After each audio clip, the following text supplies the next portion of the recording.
Me llamo Plinio. En 2013, cuando esto pasó, tenía 33 años y trabajaba como ingeniero urbano en el municipio de Monterrey. Ya ha pasado más de una década, pero aún recuerdo todo con claridad, quizá más de lo que quisiera. No soy de los que creen fácil en estas cosas, y tampoco vengo a convencer a nadie. Solo necesito contar esto, porque desde entonces hay días en los que siento que ya no existo de este lado de la ventana. En esa época vivía en Monterrey, con mi esposa Lucía y nuestro hijo Santiago, que entonces tenía apenas 2 años. Mi rutina era de lo más común: salir temprano al trabajo, tomar café en la troca mientras escuchaba radio AM, visitar obras, inspeccionar estructuras viejas, anotar todo en la libreta. Nada emocionante, nada que explicara lo que vino después.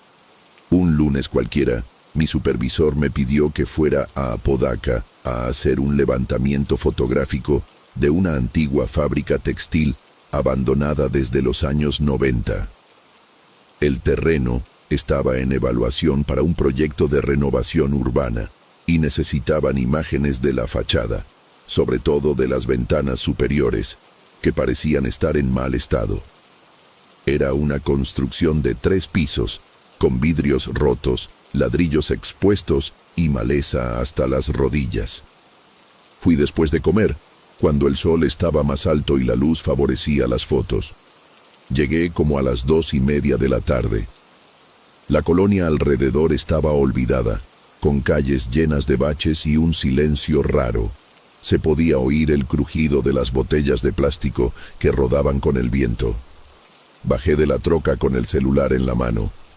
Anoté las coordenadas en la libreta y empecé a tomar fotos. Caminé despacio alrededor de la fábrica, captando todos los ángulos que podía. El olor a óxido y humedad salía fuerte por las ventanas abiertas, mezclado con polvo viejo y ese aire seco que arde en la nariz. En ningún momento sentí miedo. Era solo otra construcción condenada, de esas que la ciudad va dejando atrás. Me tardé como 40 minutos ahí. Cuando terminé, regresé a casa. Esa noche, mientras Santiago dormía y Lucía veía la novela en la sala, abrí la laptop para organizar las imágenes. Fue ahí donde lo vi por primera vez. Era una de las fotos de la fachada lateral, la que daba hacia un terreno baldío.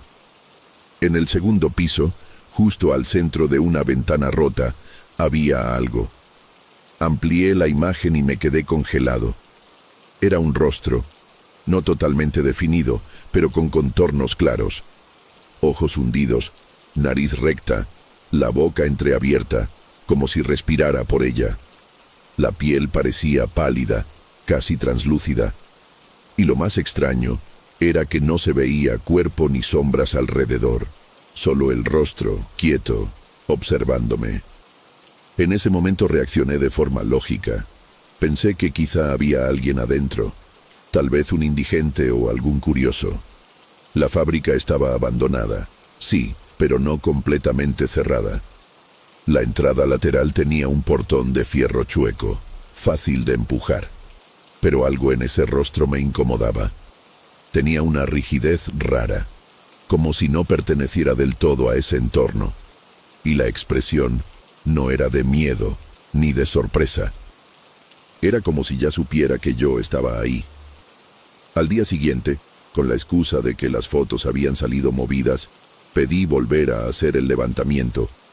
Mi supervisor lo encontró raro, pero no dijo nada. Regresé a la fábrica a la misma hora del día anterior, celular en mano, listo para descubrir alguna explicación. Esta vez entré un poco al patio interior. La maleza ya comenzaba a tragarse las paredes. En el segundo piso, noté que la ventana donde había aparecido el rostro estaba sucia, con manchas oscuras, pero nada fuera de lo común. Subí al primer piso por una escalera de hierro lateral que rechinaba con cada paso. Las puertas interiores estaban abiertas, con marcas de óxido, pero sin señales de haber sido forzadas. El aire ahí dentro era mucho más frío que afuera, a pesar del calorón que hacía. Tomé las fotos rápidamente, sin detenerme mucho. Solo quería salir de ahí. Regresé a casa al final de la tarde. Santiago jugaba con un camioncito en la sala, y Lucía me preguntó cómo había ido el día. Le dije que todo normal, pero que el lugar estaba más descuidado de lo que parecía. Ella comentó que me notaba distraído. Le dije que era el calor. Cuando subí al cuarto y transferí las nuevas imágenes, sentí que se me helaba el estómago. El rostro seguía ahí. Otra vez, mismo ángulo, misma ventana. Pero esta vez yo había tomado la foto desde otro punto. No podía ser reflejo, no podía ser error de lente. La única explicación lógica era que realmente estaba ahí, pero yo había estado adentro y no había nadie. Nadie se movió, nadie habló, nadie salió mientras estuve. Intenté comparar las imágenes una al lado de la otra. El rostro era el mismo, pero había una ligera diferencia en la inclinación, como si se hubiera ajustado a mi nueva posición. Como si también me estuviera viendo. Esa noche dormí mal. Tuve uno de esos sueños que no terminan, donde todo está detenido. Caminaba por los pasillos oscuros de la fábrica, y ese rostro me observaba desde cada ventana, incluso cuando yo miraba hacia el suelo. Desperté con la garganta seca, sudado y con la sensación de que me habían estado mirando toda la noche. Lucía me preguntó si me sentía mal. Le dije que era el aire acondicionado. Ella sugirió que descansara el fin de semana. Asentí, pero por dentro ya sabía que no era cansancio. Era otra cosa. Algo que había empezado en el momento en que enfoqué esa ventana y que ya no se podía deshacer. Y lo peor es que, en el fondo, una parte de mí ya lo sabía. Ese rostro no iba a desaparecer de mis fotos, ni de mi vida. En los días que siguieron, intenté seguir con la vida como si nada, pero era como si algo se hubiera movido dentro de mí. Algo pequeño al principio, casi invisible, una sensación extraña de no estar solo, incluso cuando no había nadie cerca. Volví a la rutina del trabajo. Me tocó visitar una escuela en Guadalupe para revisar el sistema de drenaje. Era una estructura sencilla, con un patio descubierto y ventanas altas de vidrio esmerilado. Tomé algunas fotos de la fachada para el reporte. Esa noche, al llegar a casa, revisé los archivos y lo vi otra vez. En el reflejo de la puerta de vidrio de la entrada, estaba el mismo rostro. Exactamente el mismo. Ojos hundidos, boca entreabierta, piel pálida. Esta vez, ni siquiera reaccioné de inmediato. Me quedé mirando la pantalla unos segundos, tratando de encontrar alguna explicación lógica. Le mostré la imagen a un colega que siempre manejaba edición de fotos. Me dijo que parecía suciedad o una sombra, pero noté que le incomodaba. Comentó que a veces uno ve lo que quiere ver cuando está cansado. Quizás era eso, o quizás no. Lucía ya había notado que andaba muy callado. Empezó a decir que me quedaba horas viendo al vacío, o que me despertaba sobresaltado sin recordar lo que había soñado. Me preguntó una vez si algo había pasado en el trabajo. Le dije que no, que era solo estrés, muchos pendientes acumulados. Ella sugirió que hablara con alguien, quizá con mi hermano, que era más abierto para ese tipo de cosas, pero no quería hablar con nadie. En realidad, no quería ni pensar. A veces me despertaba en plena madrugada con la sensación de que alguien estaba en el cuarto. No era exactamente miedo, era otra cosa, como si tuviera la certeza de que alguien estaba parado ahí, mirándome, sin hacer nada, solo esperando. En una de esas noches, me levanté para ir al baño y, al pasar por el pasillo, vi que la ventana de la sala estaba empañada, a pesar de que el aire acondicionado estaba apagado.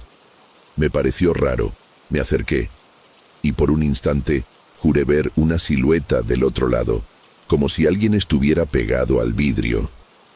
Pero al mirar bien, ya no había nada, y mi reflejo me pareció más oscuro de lo normal, como si la luz de la calle no lo iluminara bien. La cosa se volvió rutina. Cada nuevo sitio de inspección, cada nuevo trabajo en campo, venía acompañado de alguna imagen distorsionada, alguna mancha rara en los vidrios, en charcos de agua, en superficies metálicas. Siempre el mismo rostro. Una vez tomé fotos de una plaza pública en Escobedo y, en el momento, no noté nada. Pero al pasar las imágenes a la computadora, ahí estaba, reflejado en el parabrisas de un coche estacionado al fondo, fijo, como siempre. Dejé de tomar fotos por un tiempo. Empecé a registrar las estructuras con dibujos rápidos en la libreta, como hacía al principio de mi carrera. Un supervisor se quejó. Dijo que necesitaban imágenes para los reportes. Le respondí que la cámara estaba fallando. Fui dándole largas como pude. Todo lo que quería era dejar de ver eso. Pero no sirvió. Aunque dejé de fotografiar, el rostro seguía apareciendo. No en imágenes, sino en sueños. Sueños cada vez más largos, más detallados, y lo más extraño, sin sonido. Como si estuvieran grabados en un lugar donde no se puede hablar. En el sueño, caminaba por la fábrica, siempre por la misma escalera, siempre hasta el mismo pasillo. La ventana del segundo piso estaba ahí, y yo sabía que el rostro me esperaba del otro lado. Pero nunca lograba verlo del todo. Siempre despertaba segundos antes de llegar. Lucía comentó que dormía inquieto, que murmuraba cosas por la noche. Dijo que repetía frases que no entendía. Yo no recordaba nada, solo la sensación de peso, como si hubiera cargado algo en la espalda toda la noche. Santiago también empezó a notar algo. Una noche, mientras cenábamos, me preguntó por qué ya no me reía. Eso me tomó por sorpresa. No era el tipo de cosas que uno espera oír de un niño pequeño. Le dije que solo estaba un poco cansado, que pronto se me iba a pasar. Él asintió, pero no volvió a decir una palabra el resto de la noche. Intenté borrar todas las imágenes viejas de la computadora. Puse las carpetas en la papelera y la vacié. Hice lo mismo en el celular, pero días después, al pasar fotos de un evento de la alcaldía, los archivos antiguos estaban ahí otra vez. Mismo nombre, mismo tamaño. Intenté abrir uno y el sistema se congeló. Cuando volvió, la imagen estaba en negro. Pero por unos segundos vi la forma del rostro en una esquina de la pantalla, como si se estuviera formando desde el fondo oscuro. Empecé a tenerle miedo a las ventanas de mi propia casa, sobre todo por la noche. Evitaba mirarlas directo, cerraba todas las cortinas antes de que oscureciera, pero aún así sentía que si abría una rendija, él estaría ahí. No hacía nada, no se movía, solo miraba. Fue entonces cuando empecé a pensar en volver a la fábrica. Tal vez, en el fondo, creía que si regresaba al lugar donde todo empezó, las cosas se detendrían. O al menos, encontraría una explicación. No le dije nada a Lucía. Solo le comenté que tenía una inspección pendiente y que volvería antes de la cena. Me miró unos segundos como si ya no creyera en nada de lo que decía, pero no dijo nada. En el camino hacia Apodaca, intenté recordar el rostro de la primera vez que lo vi, como, en esa imagen, había algo de resignación, como si ya supiera todo, y me di cuenta de que ya no podía recordar los detalles. Era como si el rostro se estuviera confundiendo con mi propio reflejo. Esa tarde entré de nuevo a la fábrica, y esta vez con una certeza extraña. Él ya no estaba solo allá dentro.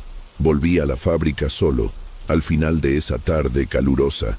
La sensación que me había acompañado desde las primeras fotos se había convertido en un peso constante en el pecho, una mezcla de curiosidad y miedo que no podía explicar bien. No le conté nada a Lucía ni a Santiago. Preferí guardarlo para mí, pensando que si enfrentaba aquello, tal vez las cosas volverían a la normalidad.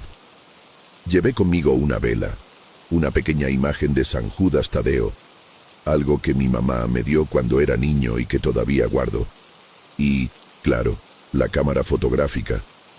Entré por el portón torcido, que chirrió más fuerte de lo que esperaba, y crucé el patio. El aire pesado parecía aún más denso, como si la humedad dentro de la fábrica absorbiera el poco oxígeno que había.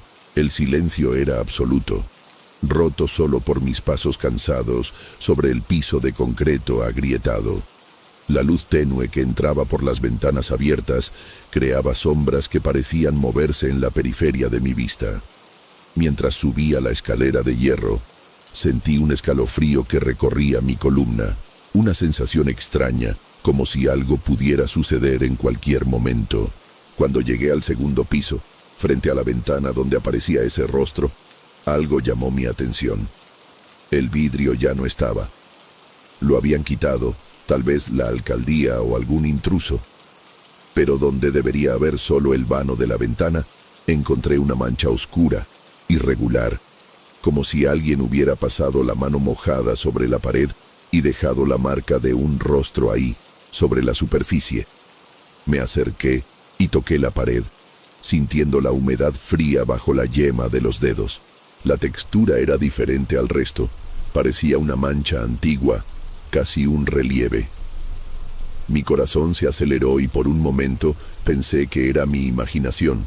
Entonces escuché un sonido, un leve suspiro, tal vez, o el susurro del viento entrando por la ventana abierta.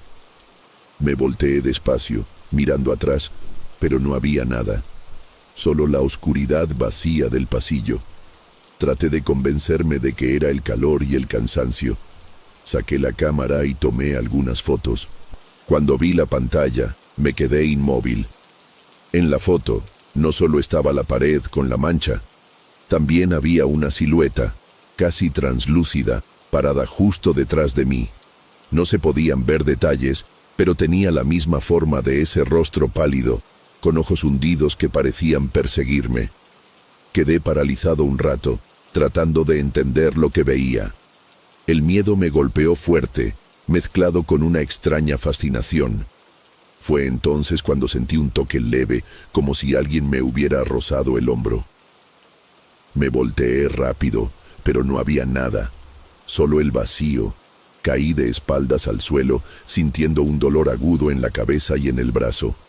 La luz de la vela temblaba, y en la penumbra, el contorno del rostro apareció de nuevo en la pared, como si quisiera decirme algo que no podía comprender. Salí rápido de la fábrica, con el corazón acelerado y las manos sudorosas.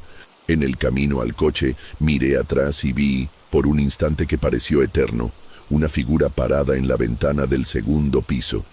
Pero el rostro era el mío. De regreso en casa, intenté explicarme lo que había pasado, pero no encontré palabras. La imagen en la cámara me persiguió los días siguientes. En cada foto, mi rostro comenzaba a mezclarse con ese espectro, como si me estuvieran jalando hacia dentro de eso. Lucía notó mi cambio. Sin decirlo directamente, mostró preocupación, comentando que parecía distante, que ya no era el mismo hombre con quien se casó. Santiago también se quedó callado, pero sus ojos pequeños y serios lo decían todo. Empecé a evitar los espejos, temiendo verme reflejado de una manera que no reconocía. La sensación de ser observado aumentaba, y a veces cuando miraba las ventanas de la casa, sentía que el rostro pálido me devolvía la mirada. No desde afuera, sino desde adentro, como si yo ya estuviera del otro lado de la ventana. Lo que sea que fuera eso, no solo quería aparecer en las fotos. Quería atraparme, hacerme parte de ese lugar, de alguna manera que no podía explicar ni controlar.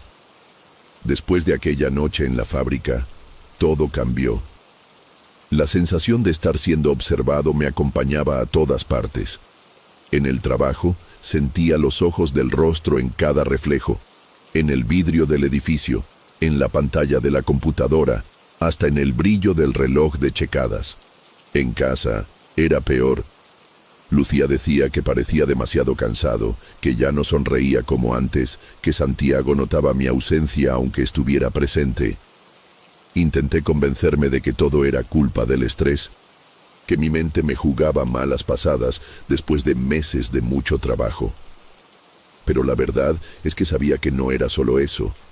El rostro seguía ahí, firme, indiferente, atravesando el tiempo y el espacio, atravesando la misma ventana que habían quitado de la fábrica.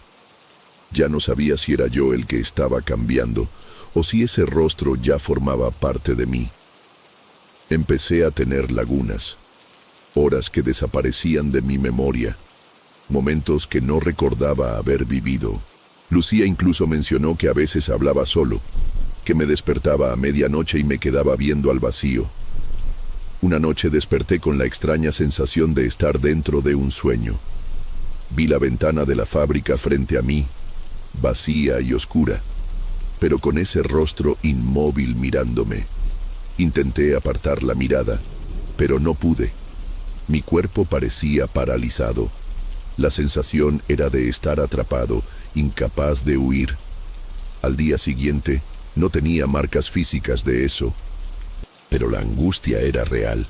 Era como si una parte de mí se hubiera quedado ahí, detrás de esa ventana, y que en cualquier momento pudiera cruzar el umbral y perderse para siempre. Lucía intentó ayudarme. Dijo que necesitaba buscar ayuda, que no podía dejar que esa obsesión me consumiera. Estuve de acuerdo, pero el miedo de contar todo con detalles me silenciaba. ¿Cómo explicar que un rostro, una presencia silenciosa, empezó a invadir mi vida sin que pudiera reaccionar? ¿Cómo decir que no era locura, sino algo que no entendía? En los meses siguientes, traté de alejarme de la fábrica, del barrio, hasta del propio trabajo.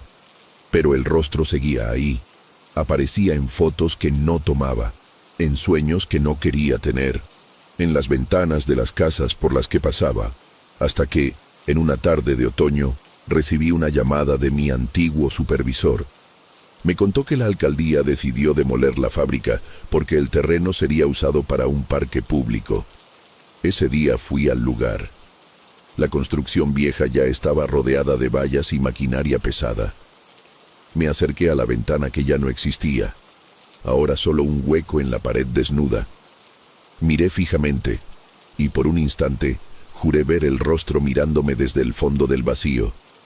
Salí de ahí con la sensación de que esa historia no tendría fin, que ese rostro, esa presencia, era más que una simple sombra. Era una marca, un fragmento de algo que no se podía borrar. Aún hoy, cuando paso cerca de esa zona, evito mirar lo que quedó de la vieja fábrica, y a veces, cuando la luz del atardecer da en los vidrios, veo un brillo pálido que me recuerda a ese rostro. No sé si todo esto es real, o si fue mi mente intentando darle sentido a lo incomprensible. Lo que sé es que esa ventana, esa imagen, nunca se cerró de verdad. Y sigo sintiendo que, en algún lugar, él todavía me está observando.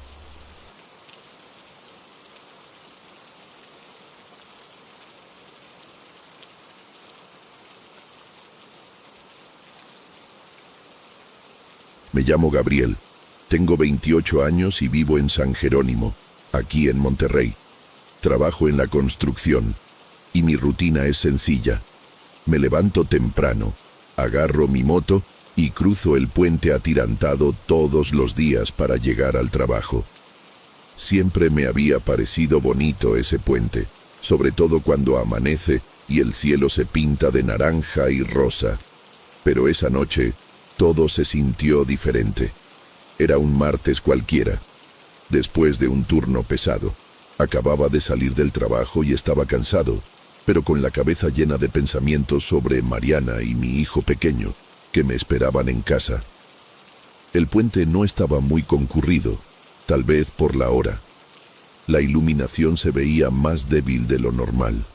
Las lámparas parpadeaban de una manera que me incomodó un poco, pero pensé que era solo un problema de mantenimiento. Cuando empecé a cruzar el puente, sentí un escalofrío extraño, como si algo en el aire hubiera cambiado. El viento estaba detenido y el silencio se sentía pesado. Solía escuchar el ruido del tráfico allá abajo, el sonido de los carros pasando, pero esa noche solo escuchaba el motor de mi moto. Fue en ese silencio que, de repente, vi algo frente a mí. Era un hombre, parado en medio del camino, con ropa sencilla, una camisa clara y pantalones oscuros, una figura que parecía común a primera vista, pero tenía algo raro, algo que no pude identificar en ese momento. Intenté esquivarlo, pero fue demasiado rápido. La moto chocó contra la figura y sentí un impacto fuerte. Caí al suelo y de inmediato sentí una quemazón en el brazo, un dolor intenso, como si alguien me hubiera apretado con fuerza y al mismo tiempo me quemara. Intenté levantarme, aturdido, y vi que el hombre ya no estaba ahí. Miré alrededor y no había nada más que el puente vacío, con las luces que seguían parpadeando. Cuando llegaron los paramédicos, minutos después, solo me preguntaron qué había pasado. Traté de explicar que había chocado con alguien, pero no había nadie para mostrar. Ellos vieron mi brazo y encontraron una marca que parecía una quemadura con forma de mano. Dijeron que nunca habían visto algo igual, pero no supieron decir qué pudo haber causado eso. En los días siguientes, esta historia se sentía como una pesadilla de la que no podía despertar. La marca en mi brazo ardía a veces, sobre todo en la noche, cuando todo estaba más silencioso. Empecé a sentir un peso en el pecho, una ansiedad que no podía controlar. La sensación de que algo estaba mal conmigo crecía, y la duda empezó a consumirme por dentro. ¿Será que todo eso lo imaginé? ¿O será posible que algo ahí, en ese puente, me haya dejado una marca que no puedo explicar? Mi esposa notó que estaba diferente. Me preguntó si estaba bien, y traté de decirle que solo era cansancio del trabajo, pero no me creyó. Me contó que ya había escuchado otras historias de gente que pasó por el puente y sintió cosas raras, pero que nadie hablaba mucho de eso. No sabía qué pensar. Traté de convencerme de que solo era estrés, pero la marca en mi brazo no desaparecía, y la sensación de ser observado crecía cada día. Empecé a evitar el puente por las noches, a ir más despacio, a voltear para atrás cuando sentía que alguien estaba cerca. Todo eso empezó a afectar mi sueño y mi trabajo. Las dudas, los miedos y la sensación constante de que algo invisible estaba conmigo no me dejaban en paz. No sé explicar bien lo que vi esa noche, pero sé que desde entonces mi vida cambió, y no para bien. Después de aquella noche en el puente, las cosas comenzaron a empeorar para mí.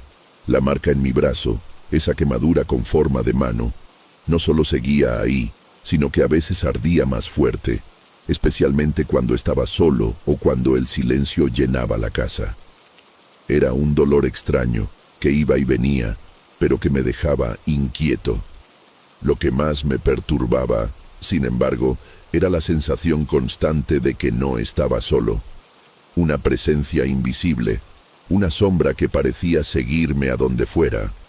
En los primeros días intenté ignorarlo. Pensé que todo era consecuencia del cansancio y el estrés del trabajo, quizá algún tipo de alucinación. Pero era difícil creer eso cuando veía esa figura en lugares que frecuentaba, a veces cerca de mi casa, otras veces en la calle cuando iba al mercado o incluso en las calles del centro de Monterrey. Solo yo parecía poder ver esa cosa, y aún así nunca se acercaba.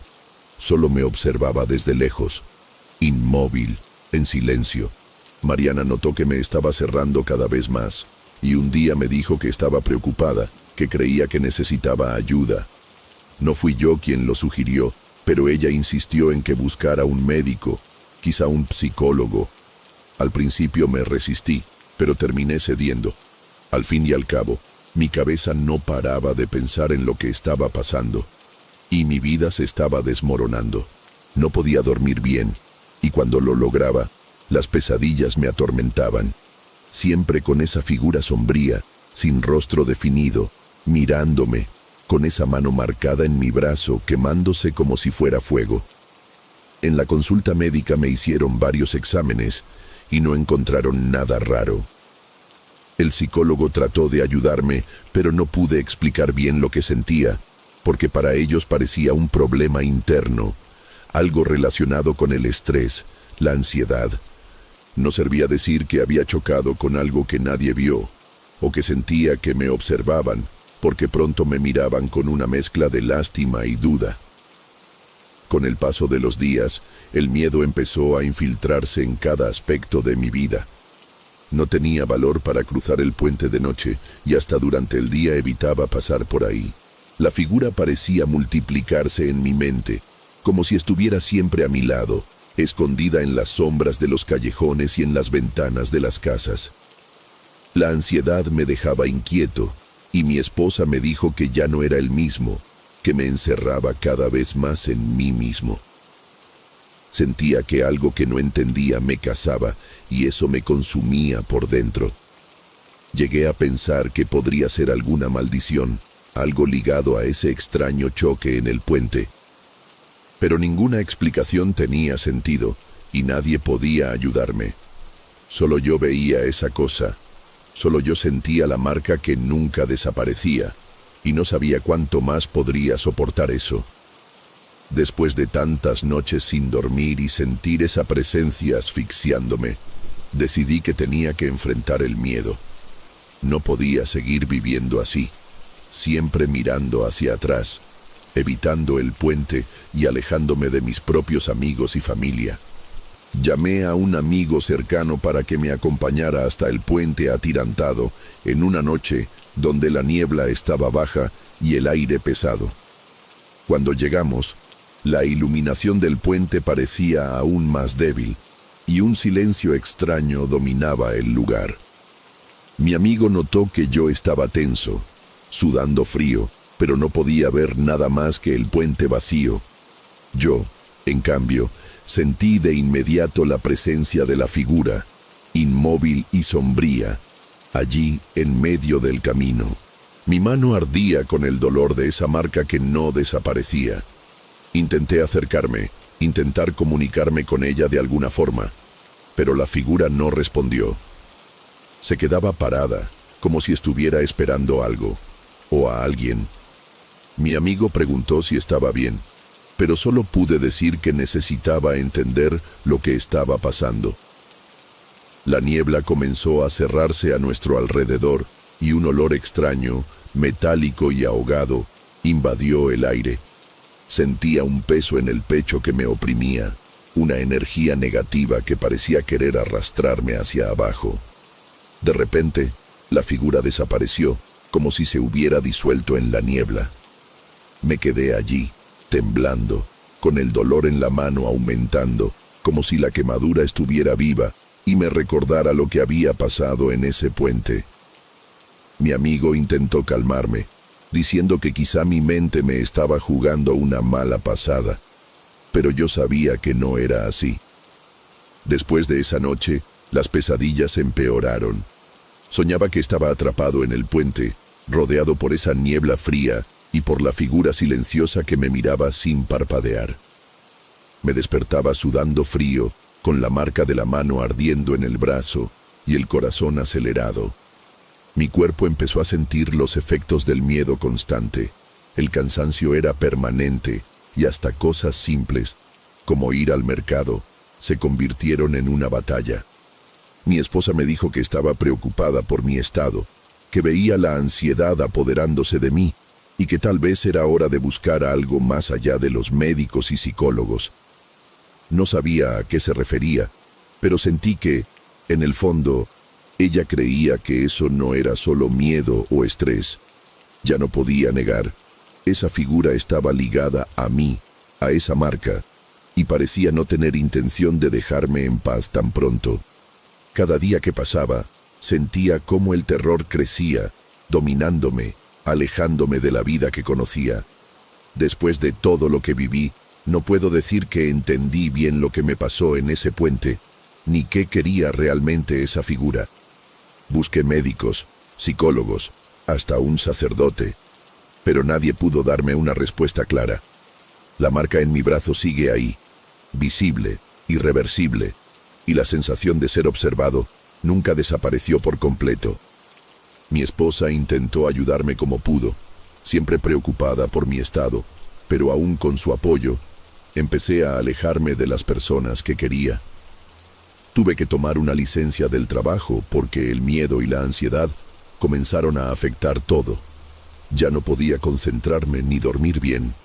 Tenía miedo de salir solo, de cruzar el puente, de mirar hacia lugares oscuros. A veces sentía que la figura aparecía en rincones que apenas podía ver, a veces en la esquina de mi casa, otras veces al otro lado de la calle. Nunca se acercaba, pero yo sabía que estaba ahí. Eso me hizo cuestionar si todo aquello no era una forma de marcarme, de atarme para siempre. Con el tiempo, aprendí a convivir con esa presencia, aunque eso significara vivir en un estado constante de alerta, como si el mundo estuviera lleno de sombras invisibles. No sé si alguien más ha visto esa figura, o si soy el único que carga con esta historia. Tal vez nadie crea en ella. Lo que sé es que esa noche en el puente atirantado cambió todo. Y mientras la marca en mi brazo arde, y la sombra parece estar siempre al acecho, sigo viviendo, tratando de entender si fue un accidente, una maldición, o algo que simplemente no tiene explicación. No sé qué va a pasar, ni si algún día esto terminará. Solo puedo decir que desde ese día, mi vida nunca volvió a ser la misma.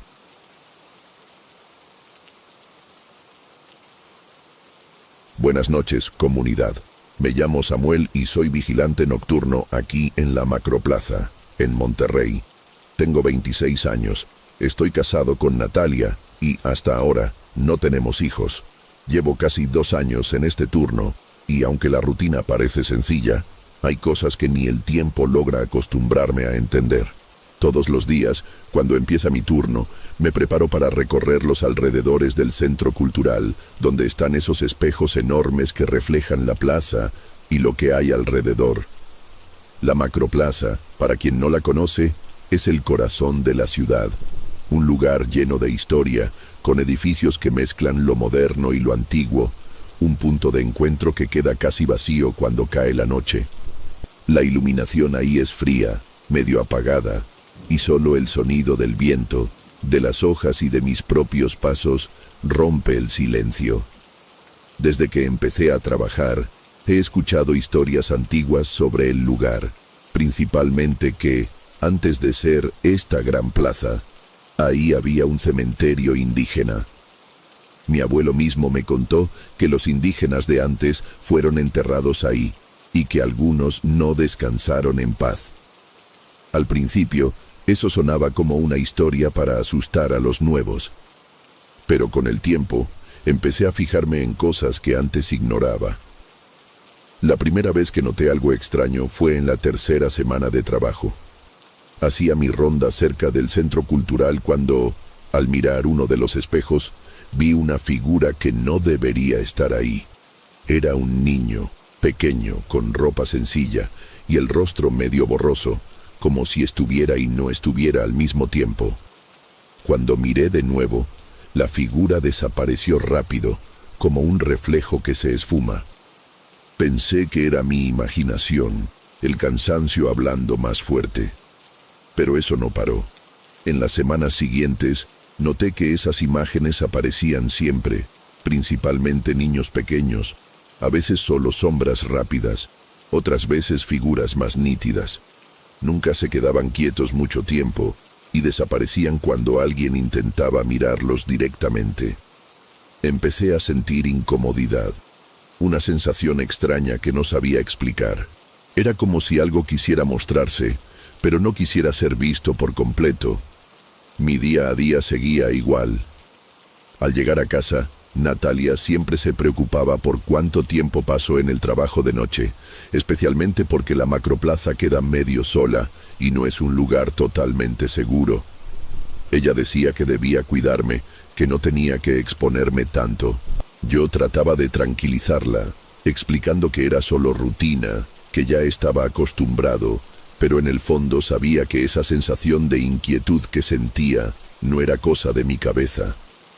Empecé a fijarme en los pequeños detalles, el silencio que a veces se hacía más denso. Los pasos que parecían resonar detrás de mí sin que nadie estuviera ahí, y esa sensación constante de estar siendo observado. A veces, pasaba cerca de los espejos y tenía la impresión de que alguno de esos niños reflejados me seguía con la mirada. No había forma de probarlo, pero el miedo crecía silencioso, infiltrándose poco a poco, sin darme oportunidad de escapar. En el trabajo, intenté contarles a algunos compañeros lo que veía, pero me dijeron que era cosa de mi cabeza, estrés del turno nocturno, o tal vez la luz de la plaza jugando con mis ojos. Aún así, nadie tenía una explicación mejor, y yo sabía que no era solo eso. La sensación era de algo más profundo, una presencia que no se limitaba al espejo, sino que estaba ahí, mezclada con las piedras y las sombras de la macroplaza. La vida con Natalia seguía siendo mi refugio, aunque el miedo que intentaba ocultar estaba presente.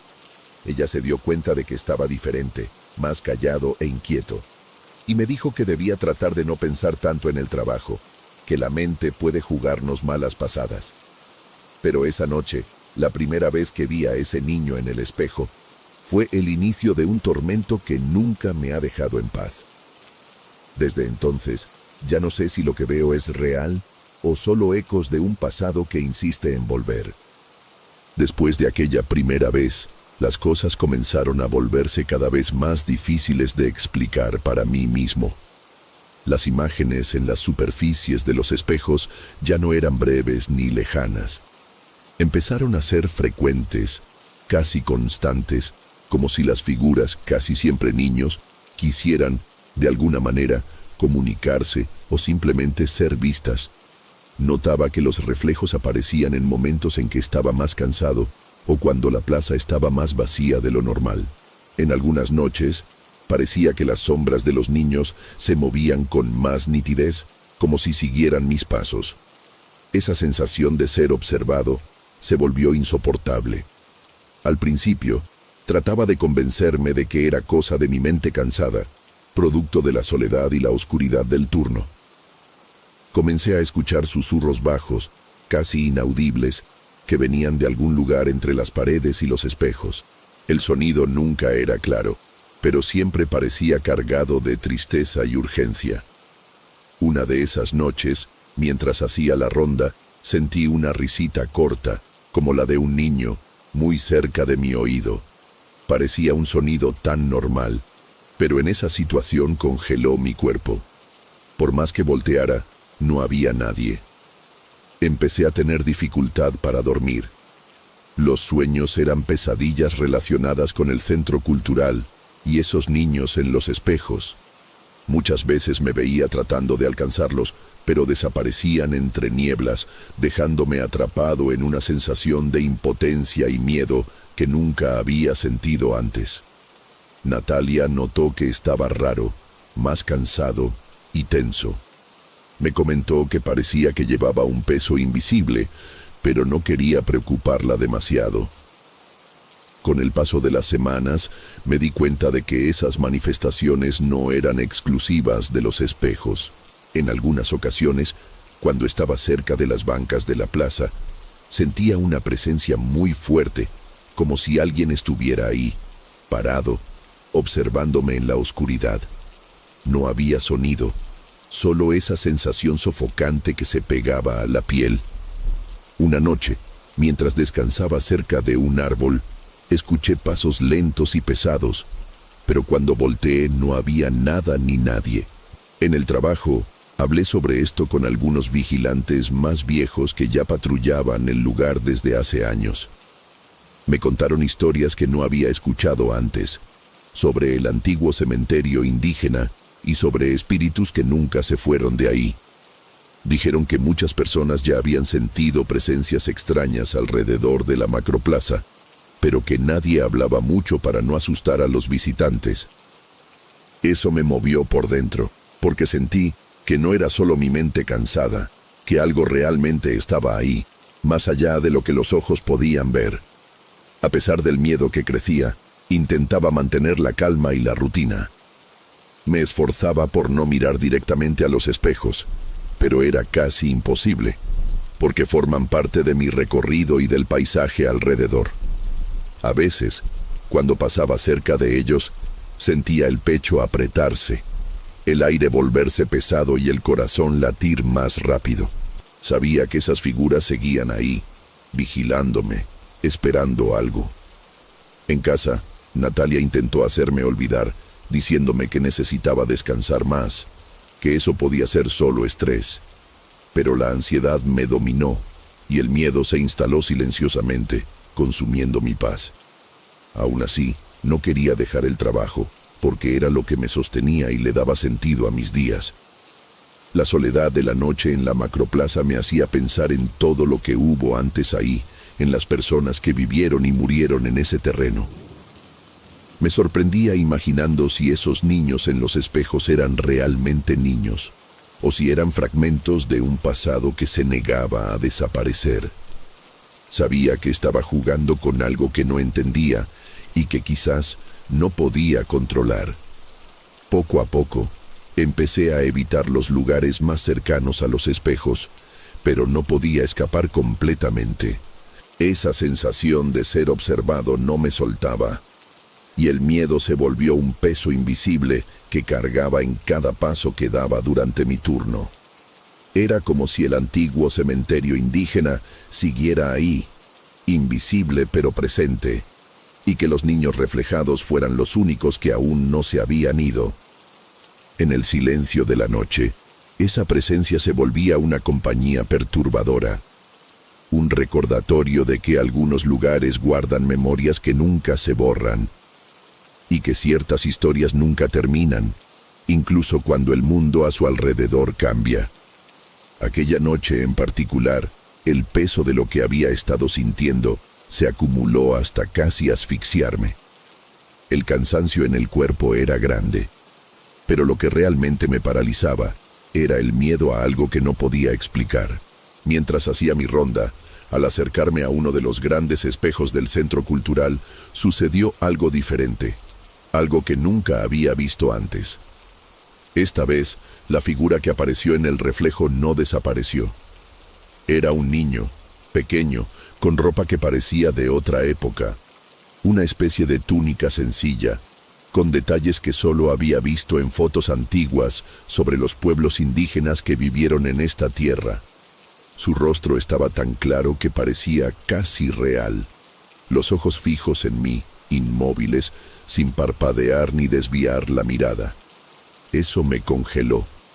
Sabía que no era una persona de verdad, porque la plaza estaba vacía y no había nadie ahí. Me quedé parado, incapaz de apartar la mirada, como si algo invisible me atara a ese lugar. La respiración se volvió pesada, el corazón se aceleró. Fue entonces cuando empecé a notar un movimiento extraño en esa figura. Poco a poco, el rostro del niño comenzó a distorsionarse, como si la imagen se estuviera derritiendo o fragmentando ante mis ojos. La sensación era de que algo muy mal estaba pasando, algo que no debería existir en este mundo. Mientras intentaba alejarme, sintiendo un frío intenso subir por la columna vertebral, comencé a escuchar voces, no en español ni en ninguna lengua que pudiera reconocer. Eran sonidos antiguos, casi susurros, pero cargados de una fuerza que parecía atravesar el tiempo. Ese sonido me llenó de una angustia tan profunda que casi perdí el equilibrio. La sensación de estar atrapado en ese espacio se intensificó. No podía moverme bien. Parecía que el aire a mi alrededor se había vuelto demasiado pesado para respirar normalmente. Recordé las historias que me habían contado sobre los pueblos indígenas, sus rituales antiguos y cómo sus espíritus podrían estar ligados al lugar donde reposan. Pero hasta ese momento, todo eso parecía lejano. Ahora era demasiado real. Sentía el peso de algo que no se dejaba olvidar, que se aferraba al presente como un puñal invisible. Con mucho esfuerzo, logré darme la vuelta y salir de ahí. Corrí lejos del espejo, tratando de recuperar el aliento y el control de mi mente. Cuando llegué a casa, la ansiedad aún me acompañaba, pero intenté contarle a Natalia lo que había pasado. Ella se preocupó y me dijo que debía buscar ayuda, que quizás el cansancio me estaba afectando demasiado. Pero yo sabía que no era solo eso. Esa noche había sido diferente. Había algo ahí, algo que no podía ignorar. En las horas siguientes intenté dormir, pero los sueños fueron más vívidos y perturbadores. Me veía atrapado en ese lugar, rodeado por las figuras de los niños, incapaz de escapar, con la voz de esos susurros resonando en mi mente. La sensación de desamparo era aplastante y no podía saber si aquello era real o solo un reflejo de mi mente cansada y asustada. Desde entonces, el miedo dejó de ser una sombra distante. Se convirtió en una presencia constante, una compañera silenciosa que me seguía a donde fuera, como si la barrera entre el mundo de los vivos y el de los muertos fuera más fina de lo que jamás imaginé. Sabía que tenía que seguir trabajando, tenía que pagar las cuentas, mantener la rutina. Pero ahora, cada paso por la macroplaza era un desafío, no solo por la oscuridad y el silencio, sino por lo que podía surgir en el reflejo de los espejos, esperando ser visto. En los días que siguieron a aquella noche, intenté volver a la rutina como si nada hubiera pasado, pero sabía que no era posible. La presencia que sentía alrededor de la macroplaza parecía haberse intensificado, volviéndose más densa, casi palpable.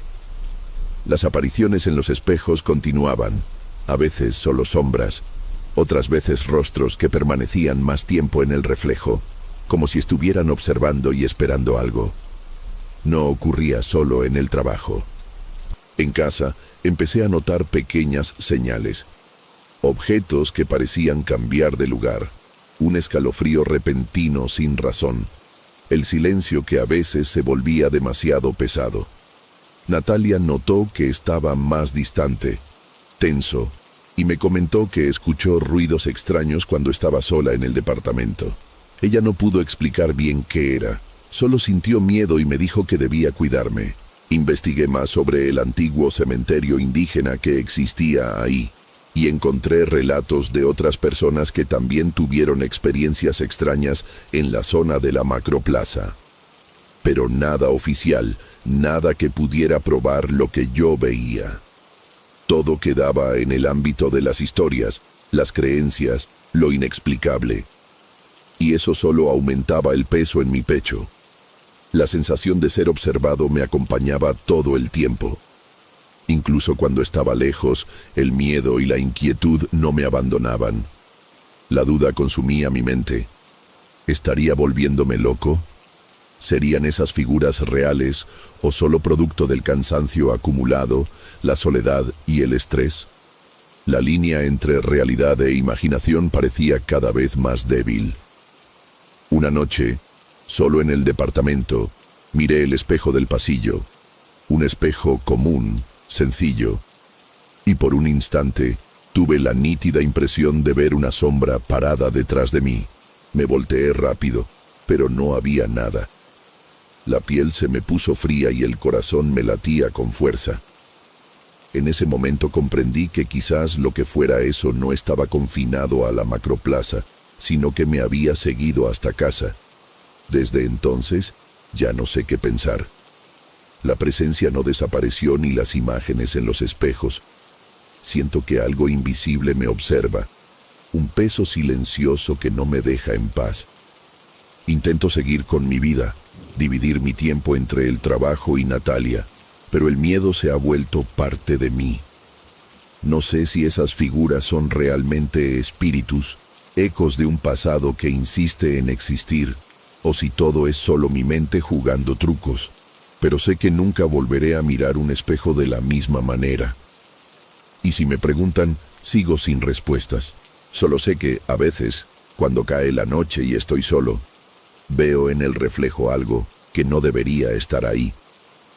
Algo que me observa, esperando, silencioso, invisible para los demás. Y tal vez esa sea la verdad. Algunos lugares guardan historias que no terminan y algunas presencias nunca se van.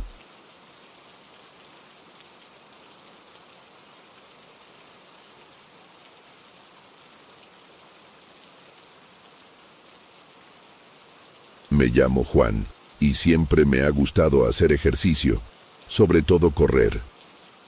Conocí a Alana, una chica de cuerpo bonito y rostro angelical que tenía el mismo gusto por las carreras nocturnas que yo, y desde el principio hicimos buena pareja. Nuestras pláticas comenzaron por casualidad en una clase de yoga cerca del centro, pero fue en el Parque Fundidora, durante las corridas nocturnas, donde todo se consolidó. Alana tiene una forma de ser ligera, un poco mística, pero también con los pies en la tierra. Ella habla de energías, de equilibrio, cosas que yo, sinceramente, nunca he tomado muy en serio, pero algo que admiro de ella es su constancia. Religiosamente, a las 9 de la noche ya está con sus tenis puestos y camiseta seca, esperándome con su botellita de té de canela en la mano. Dice que ayuda a la circulación y evita calambres. No sé, yo solo le doy un sorbo para acompañarla. Corremos por Fundidora casi todos los días de la semana, excepto cuando llueve fuerte. Aún así, ya hemos corrido con el suelo todavía mojado, bajo esa llovizna fina que hace todo más silencioso. Monterrey en la noche tiene su encanto. La ciudad se calma y el parque se convierte en un espacio casi solo para nosotros. Los árboles altos, las luces amarillentas de los postes, el sonido de nuestros pasos en el asfalto y ese olor un poco metálico que sale de los galpones antiguos. Todo eso se volvió parte de nuestra rutina. Al principio era solo eso: correr, sudar, reír, lo que hace bien. Pero desde hace como 2 meses algo raro empezó a pasar. Cosas pequeñas, que en el momento no le dimos mucha importancia, pero que luego comenzaron a repetirse. La primera fue una serie de postes que se apagaban cada vez que pasábamos por una curva cerca de un galpón cerrado, que está algo alejado del sendero principal. Yo pensé que era un cortocircuito o que el temporizador fallaba, pero Alana me dijo que eso solo pasaba cuando corríamos solos. Cuando había más gente en el parque, lo cual es raro a esa hora, todo funcionaba bien.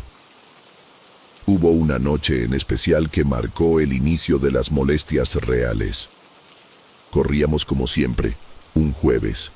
El clima estaba más fresco de lo normal. El cielo despejado, sin viento. Pasamos por el galpón de siempre y otra vez se apagaron las luces. Pero esa vez escuchamos un sonido que no encajaba con la tranquilidad de la noche. Era metálico, rítmico, como una vieja maquinaria girando despacio. Parecía venir del interior del galpón. Yo, tratando de mantener el ambiente ligero, bromeé que probablemente era algún equipo viejo que se apagaba solo. Alana no se rió. Me dijo que ese sonido no era nuevo para ella, que lo había escuchado en otras noches, pero no quiso preocuparme.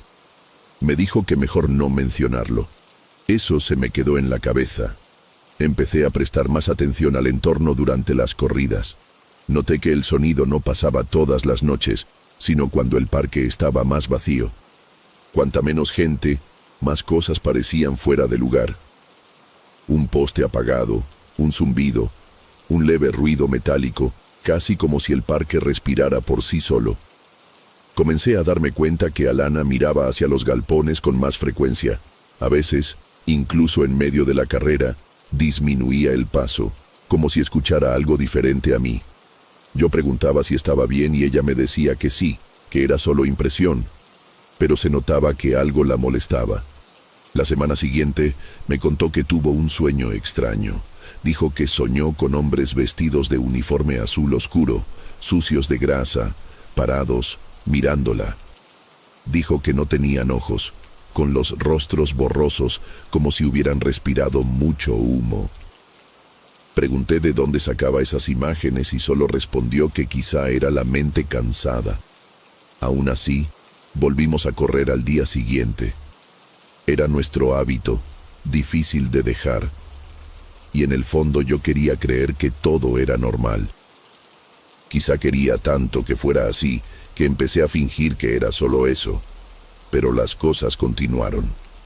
Empecé a notar que en ciertas partes del parque la temperatura bajaba de repente.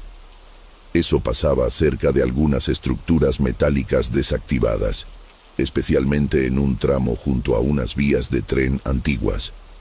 En esos puntos siempre se sentía un olor fuerte a hierro, como si alguien hubiera lijado metal hace poco. Pero no había nadie. No había mantenimiento. Ninguna máquina prendida. La sensación era que ese lugar estaba atrapado en el tiempo. Como si por unos momentos el pasado volviera y se sobrepusiera a nuestra realidad, como un fantasma.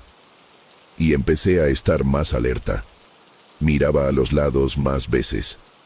Ya no estaba tan relajado, menos concentrado en la carrera y más pendiente del ambiente. Una noche, después de una carrera más corta, Alana comentó que tuvo la impresión de ver a alguien dentro del galpón oscuro. Dijo que por un instante estuvo segura de que había una persona parada ahí adentro, inmóvil. No vio detalles, pero sintió que la observaban. Dijo que quería dejar de correr unos días.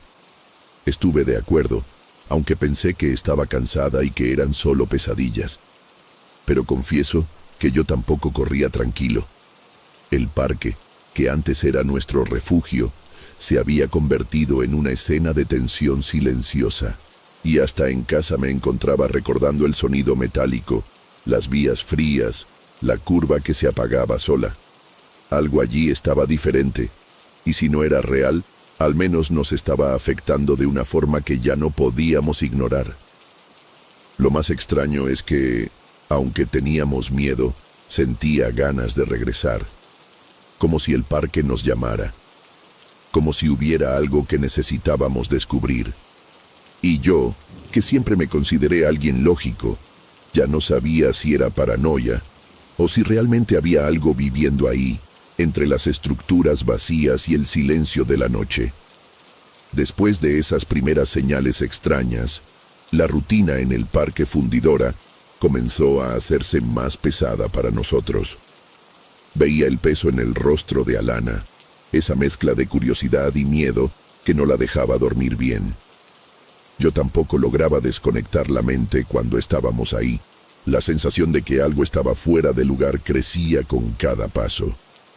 Las luces seguían apagándose, no solo en la curva cerca del galpón, sino también en otros postes a lo largo del camino. Era como si el parque tuviera su propia manera de jugar con nosotros, probando hasta dónde llegaríamos. Pero lo más perturbador eran los sonidos. La mayoría de las veces eran ruidos metálicos, chirridos, como los que hace una máquina vieja cuando intenta funcionar sin éxito. Había noches en que el sonido parecía venir desde dentro de los galpones, otras veces de las vías abandonadas, pero nunca logramos localizar la fuente exacta. Intenté convencerme varias veces de que todo tenía una explicación lógica. Viento pasando por tuberías, ratas moviendo chatarra, cualquier cosa que pudiera anclarlo a lo natural. Pero Alana empezaba a ponerse nerviosa. Me contó que sentía la piel erizada y que el aire parecía volverse más denso en esas zonas. Empezó a evitar mirar hacia los galpones cuando pasábamos cerca. En una de esas noches, me dijo que, mientras corría, tuvo una visión rápida, un flash en la mente, de hombres parados en la oscuridad. Uniformes viejos, rostros cubiertos de hollín, ojos vacíos o totalmente negros, casi inexistentes. Dijo que no podía explicarlo bien, pero que sintió el peso de esa mirada como si fuera real, aunque no lo hubiera visto claramente. Intenté tranquilizarla diciéndole que eso era producto del cansancio, de la mente jugando trucos. Pero por dentro, confieso que sentí un miedo distinto. Un miedo que no se puede disfrazar con lógica. Después de eso, dejamos de correr en el parque por unos días. El miedo y la duda invadieron los pensamientos, pero al mismo tiempo vi que Alana extrañaba esa rutina, esa conexión con el parque. Me dijo que necesitaba volver, que lo que fuera estaba esperando por nosotros, de alguna forma.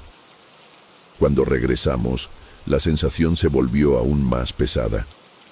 A cada paso sentía como si estuviéramos entrando en un territorio que no nos pertenecía, un lugar donde el tiempo y el espacio ya no seguían las reglas normales. En una de esas noches, al pasar cerca del galpón principal, los sonidos metálicos comenzaron de nuevo. Un chirrido, un chasquido, un sonido que parecía eco entre las paredes de hierro. Alana se quedó paralizada por un instante y noté que tenía los ojos fijos en algo que yo no podía ver. En ese momento, algo dentro de mí cambió. Fue como si cruzáramos una línea invisible. El miedo dejó de ser solo una sensación y se volvió una presencia concreta, acompañando nuestros pasos, nuestra respiración. Pero lo que realmente me marcó y que nunca pude olvidar fue la noche en que me dijo que había visto a los obreros. Juró que, por un momento, vio figuras paradas, inmóviles, en la oscuridad del galpón. Uniformes desgastados, rostros cubiertos de hollín, ojos que no existían, o mejor dicho, que parecían agujeros oscuros donde no se podía ver nada. Me explicó que no lo había contado antes porque tenía miedo de que pensara que estaba loca, o que fuera un delirio de su mente cansada. Pero ese día cambió todo para nosotros. Empecé a darme cuenta de que no era solo cansancio o imaginación. Algo realmente estaba pasando. La duda se volvió angustia. La rutina se volvió obsesión. Cada noche intentábamos entender, buscar explicaciones, alejar el miedo. Pero el parque parecía no dejarlo, como si tuviera su propia voluntad, su propio secreto escondido tras el óxido y la oscuridad. En las semanas siguientes, la presencia del parque comenzó a consumirnos de una manera que nunca imaginé. Alana empezó a tener sueños más intensos, sueños en los que era succionada dentro del antiguo horno, como si estuviera atrapada en un lugar oscuro, caliente y sofocante. Evitaba hablar mucho de eso, pero podía ver en sus ojos que algo la perturbaba profundamente. Ella insistió en volver a correr sola, diciendo que necesitaba entender lo que estaba pasando, como si algo la atrajera y solo ella pudiera percibirlo. Traté de advertirle que no era buena idea, que debía tener cuidado, pero parecía decidida. Decidí seguirla de lejos una noche, sin avisarle, para asegurarme de que no se metiera en peligro. El parque estaba más silencioso que nunca esa noche. Ni siquiera se escuchaban bien nuestros pasos. Cuando ella llegó cerca del galpón cerrado, empecé a escuchar el sonido metálico que ya conocía. Pero esta vez era más intenso, como si las máquinas viejas estuvieran despertando. Escondido detrás de un tronco, vi a Alana parada, mirando fijamente hacia adentro del galpón. Y fue entonces que me di cuenta.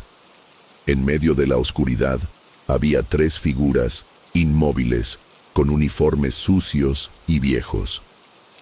Los rostros, como ella me había dicho antes, estaban cubiertos por una capa oscura, llena de hollín, y los ojos no existían. Eran agujeros negros y vacíos que parecían absorber la luz a su alrededor. El miedo me paralizó por un instante. Quise llamarla, decirle que era hora de irnos, pero la voz parecía haberse ido. Era como si el parque hubiera absorbido todo el sonido. Alana parecía hipnotizada, como si esas figuras que ya no pertenecían a este mundo la guiaban. Cuando finalmente me acerqué, ella se volteó lentamente, con los ojos vidriosos y el rostro pálido. No dijo nada, pero su mirada decía que algo había cambiado para siempre. Comenzamos a correr, pero sentíamos que no solo estábamos dejando el parque atrás, estábamos huyendo de algo que nos atrapaba. Los días siguientes, Alana cambió, se volvió más distante, a veces parecía estar viendo algo que solo ella percibía. Dibujaba rostros borrosos y manchas oscuras en sus cuadernos, como si intentara entender o exorcizar lo que había visto. Intenté hablar de eso, tratar de traerla de vuelta, pero todo lo que lograba era ver lo profunda que era su conexión con esa experiencia. Yo mismo comencé a tener dificultades para dormir. Despertaba sudando, con el corazón acelerado, reviviendo esas imágenes que no salían de mi mente. La obsesión comenzó a consumirnos. El parque, que antes era un lugar de escape, se convirtió en el centro de un misterio que parecía no tener solución. Y aun con todo el miedo, las ganas de volver crecían, como si fuera una necesidad de entender, de enfrentar lo que sea que nos observaba desde las sombras. Empecé a grabar nuestras carreras con la esperanza de capturar alguna prueba de lo que estábamos viviendo. El celular escondido en el bolsillo registraba cada paso, cada sonido. Pero al ver los videos, todo parecía normal. Nada más que el sonido de nuestra respiración y el ritmo de nuestros pasos.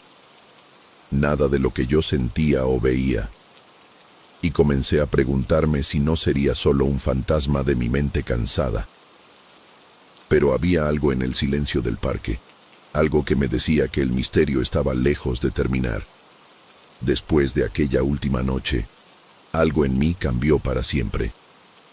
Ese silencio pesado en el parque quedó grabado en mi memoria como una marca invisible, difícil de borrar. Alana y yo intentamos retomar una rutina normal, pero ya no éramos los mismos. Ella se alejó de todo, no solo de correr, sino también de la gente, del trabajo, de las cosas que antes le gustaban. Empezó a dibujar obsesivamente, llenando páginas con esas figuras borrosas, rostros sin ojos, manchas de hollín que parecían querer salir del papel. Yo notaba en ella una mezcla de fascinación y miedo, como si estuviera atrapada entre el deseo de entender lo que vio y el horror de aceptar que quizá fuera real. Intenté convencerla de buscar ayuda, de dejar eso atrás, pero decía que tenía que enfrentarlo, que huir no solucionaría nada. Yo, por mi parte, me alejé del parque.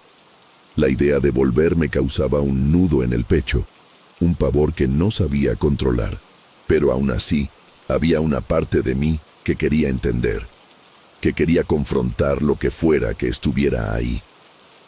Una de esas noches, solo, decidí regresar. Llevé el celular en el bolsillo, con la esperanza de captar algo, alguna evidencia que explicara lo que estábamos viviendo.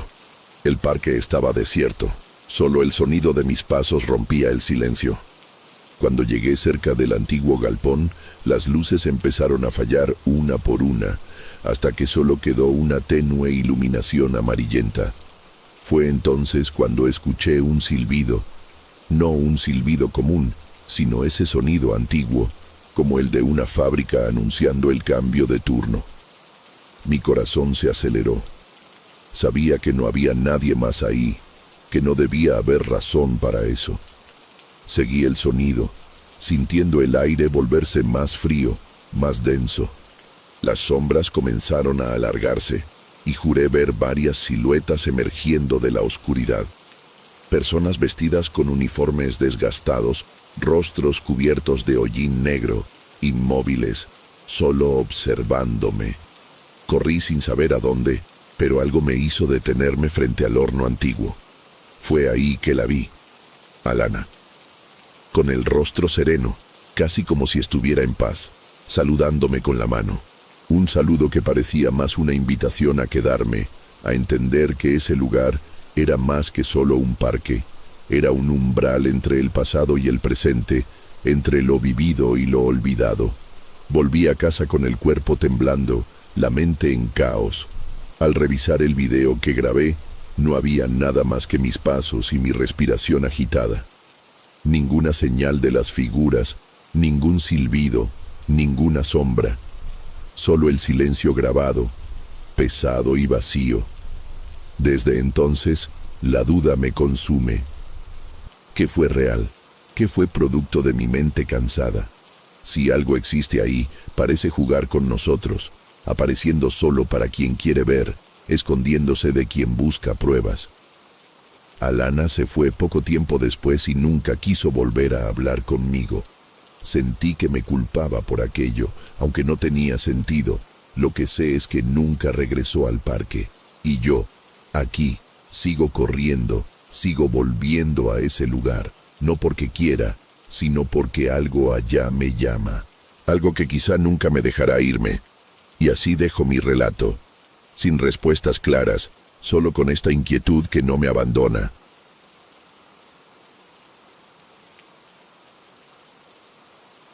Mi nombre es Lupita, y lo que voy a contar hoy, juro por Dios que es verdad.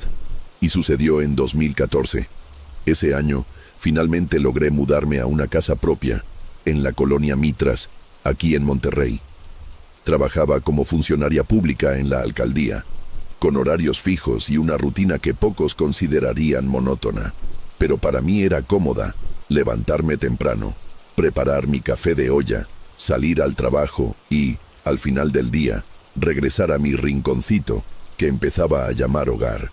La casa no era nueva, ni mucho menos perfecta. Era una construcción antigua, típica de esas que aún resisten entre las calles concurridas de Mitras. Las paredes tenían grietas delgadas, el piso de loseta crujía de vez en cuando, y había ese olor sutil a cosas viejas, mezclado con el perfume de las bugambilias en el pequeño jardín de la entrada. Pero la renta era justa, el barrio tranquilo, y yo necesitaba un lugar donde pudiera estar sola, lejos del bullicio del centro y de la casa de mis padres. Los primeros días todo parecía normal. Llegaba del trabajo, preparaba algo sencillo para cenar, prendía la televisión para ver mi novela favorita o algún programa que me distrajera. Las noches eran silenciosas, el ruido de la ciudad parecía lejano, y me gustaba esa calma. Sin embargo, ya en la segunda semana, empecé a notar algo extraño. A veces, cuando ya estaba acostada, escuchaba un susurro bajo que venía de las grietas en las paredes de mi cuarto. Al principio pensé que era el viento o tal vez el ruido lejano del tráfico, pero esos sonidos tenían cierta cadencia, un ritmo que parecía casi una voz. Intentaba ignorarlo, me decía que estaba cansada, que era solo mi mente jugando trucos después del trabajo, pero la verdad es que eso me inquietaba.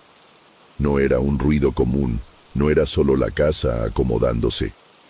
Los susurros siempre venían del mismo lugar en la pared, cerca de la cabecera de la cama, y parecía que formaban palabras indistintas. Esa noche me levanté para ver mejor, pero no encontré nada, solo el silencio extraño que quedaba después de los susurros. Las noches se hicieron más difíciles, no lograba dormir bien. Me despertaba varias veces con la sensación de que me observaban. Mi cuerpo se tensaba, el corazón latía fuerte sin razón aparente, y el miedo comenzó a colarse poco a poco, como una sombra silenciosa. Entonces comenzaron las pesadillas. Eran sueños repetitivos y perturbadores. Una mujer lastimada, con heridas por el cuerpo, caminando lentamente por la casa. No podía ver su rostro claramente, como si estuviera cubierto por una neblina, pero se podía sentir el dolor y la desesperación en su paso lento. Cuando despertaba de esos sueños, el cuarto parecía más frío, el silencio más pesado. Trataba de convencerme de que todo era cosa de mi cabeza, del estrés del trabajo, de la soledad. Pero no fue solo eso. Poco a poco, las cosas comenzaron a parecer menos reales y más inquietantes. Esa presencia en la casa no era solo producto de mi miedo. Había algo ahí que no lograba explicar. La sensación de no estar sola crecía cada noche, y los susurros se volvían más claros, como si esa mujer lastimada intentara hablar conmigo, pidiendo ayuda sin usar palabras claras. Aún así, mantuve mi rutina. Me levantaba, preparaba el café, salía al trabajo, platicaba con las compañeras, trataba de no mostrar cuánto me perturbaba. Incluso se lo comenté a una amiga, quien me dijo que tal vez estaba muy cansada y necesitaba descansar mejor. No quería que nadie pensara que estaba loca o inventando historias, pero por dentro la inquietud solo aumentaba, y el peso de esa casa vieja comenzó a asfixiarme. Así comenzaron las semanas más extrañas de mi vida. Las grietas en las paredes parecían guardar secretos, y me sentía atrapada en un lugar donde el pasado no me dejaba en paz. Y no sabía cuánto tiempo más podría soportarlo. En los días que siguieron, intenté seguir con mi vida normalmente, pero el peso de esa casa solo aumentaba. Empecé a prestar más atención a las pequeñas señales que antes ignoraba. Los susurros que venían de las grietas, los pasos que parecían resonar por los pasillos cuando estaba sola, el frío repentino que surgía sin explicación. A veces, al llegar a casa después del trabajo, sentía como si algo hubiera cambiado en el aire, una tensión invisible que me ponía la piel de gallina. Hablé con algunos vecinos, tratando de averiguar si alguien había sentido algo extraño en esa casa o en el barrio, pero nadie mencionó nada fuera de lo común. Algunos recordaban que la construcción era antigua y que años atrás había vivido ahí una señora que desapareció sin dejar rastro, pero nadie sabía detalles. Esa historia no me trajo consuelo, al contrario, hizo que mi imaginación viajara a lugares que prefería evitar. Las noches se volvieron más angustiantes. Trataba de convencerme de que todo era cosa de mi cabeza, del cansancio, del estrés del trabajo, pero las sensaciones eran demasiado reales para ignorarlas. En algunas ocasiones parecía escuchar un llanto apagado, un lamento distante, que parecía venir de las paredes. Sentía la presencia de esa mujer de mi pesadilla más cerca, como si caminara por la casa, vagando por los cuartos silenciosos mientras yo intentaba descansar. Los objetos comenzaron a moverse ligeramente, casi imperceptiblemente, una silla que no estaba en su lugar, un libro que aparecía abierto en la mesa de la sala.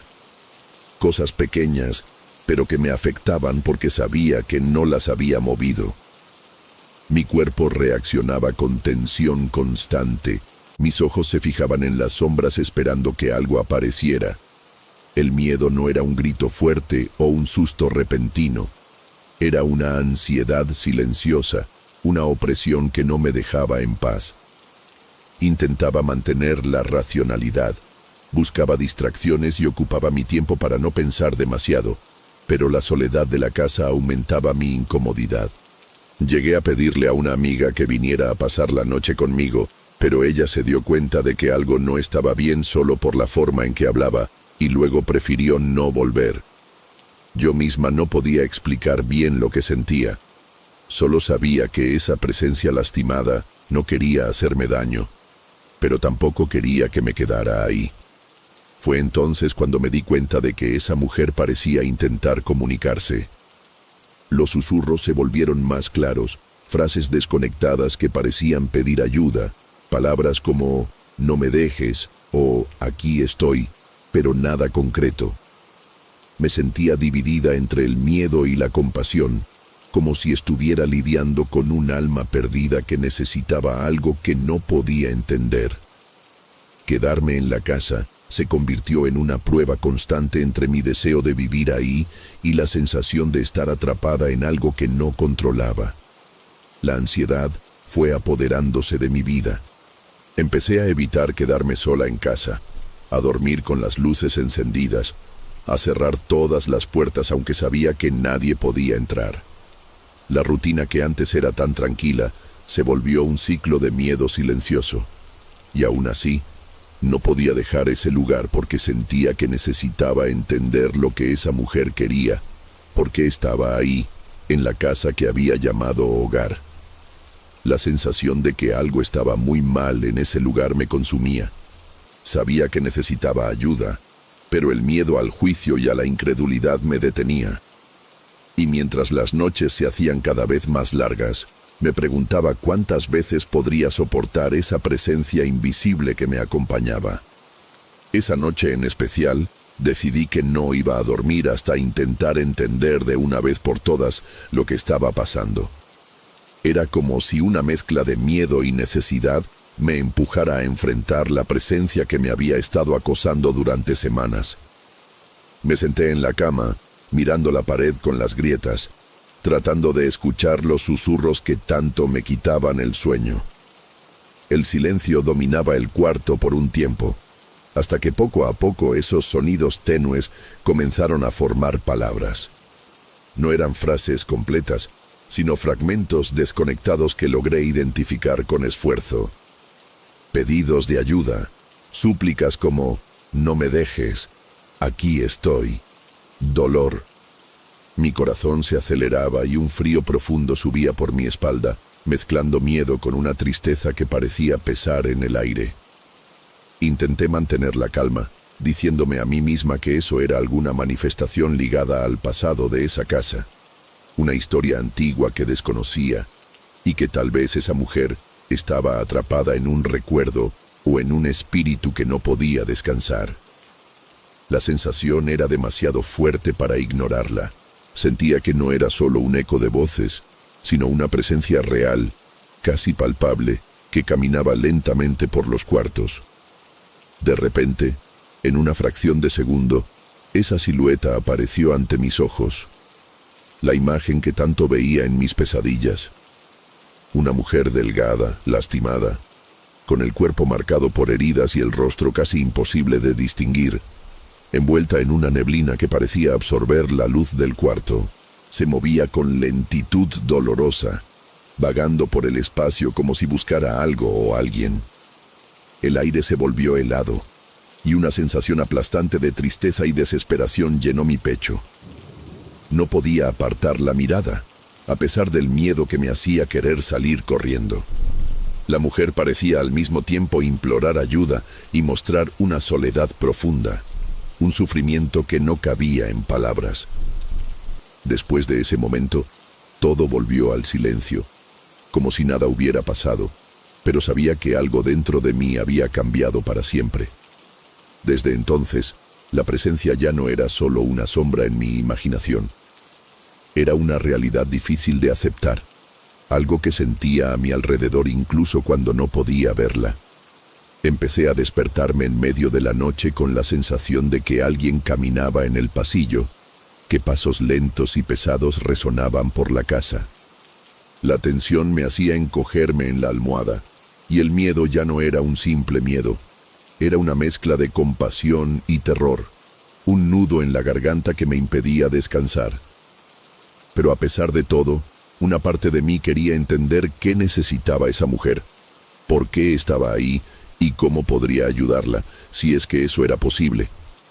Quedarme en esa casa se convirtió en un desafío constante entre las ganas de huir y la obligación silenciosa de enfrentar esa presencia que se negaba a partir.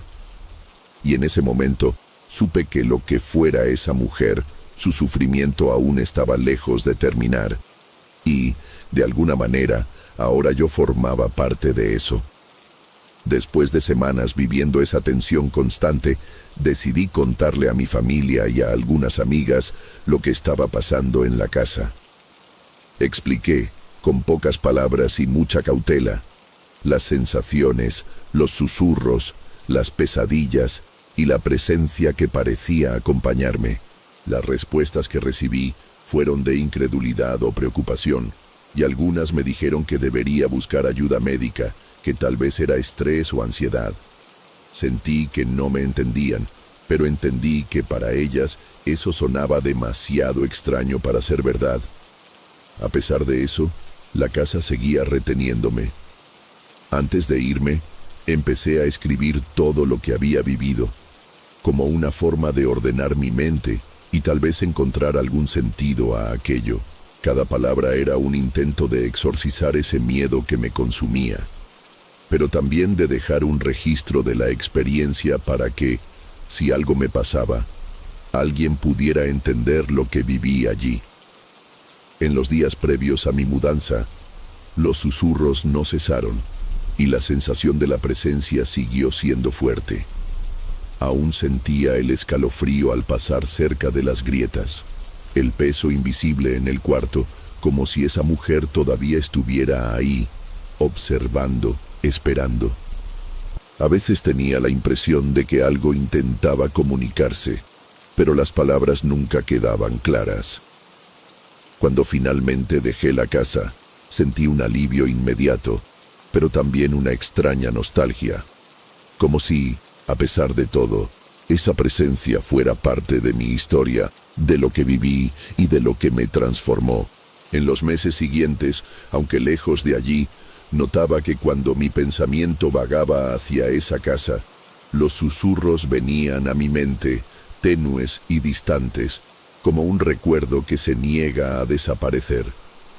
Nunca supe qué exactamente pasó en esa casa en la colonia Mitras. Si la mujer era real, si era un fantasma o solo fruto de mi miedo y soledad. Lo que quedó claro es que, de alguna manera, el pasado de ese lugar estaba entrelazado conmigo y quizás siga ahí, en las grietas de las paredes, esperando ser escuchado por quien tenga el valor de oír. Y todavía me pregunto cuántas otras personas habrán pasado por eso y simplemente decidieron no contar. Porque, a veces, los misterios de la vida no tienen respuestas claras, solo sombras que permanecen, susurrando en silencio, esperando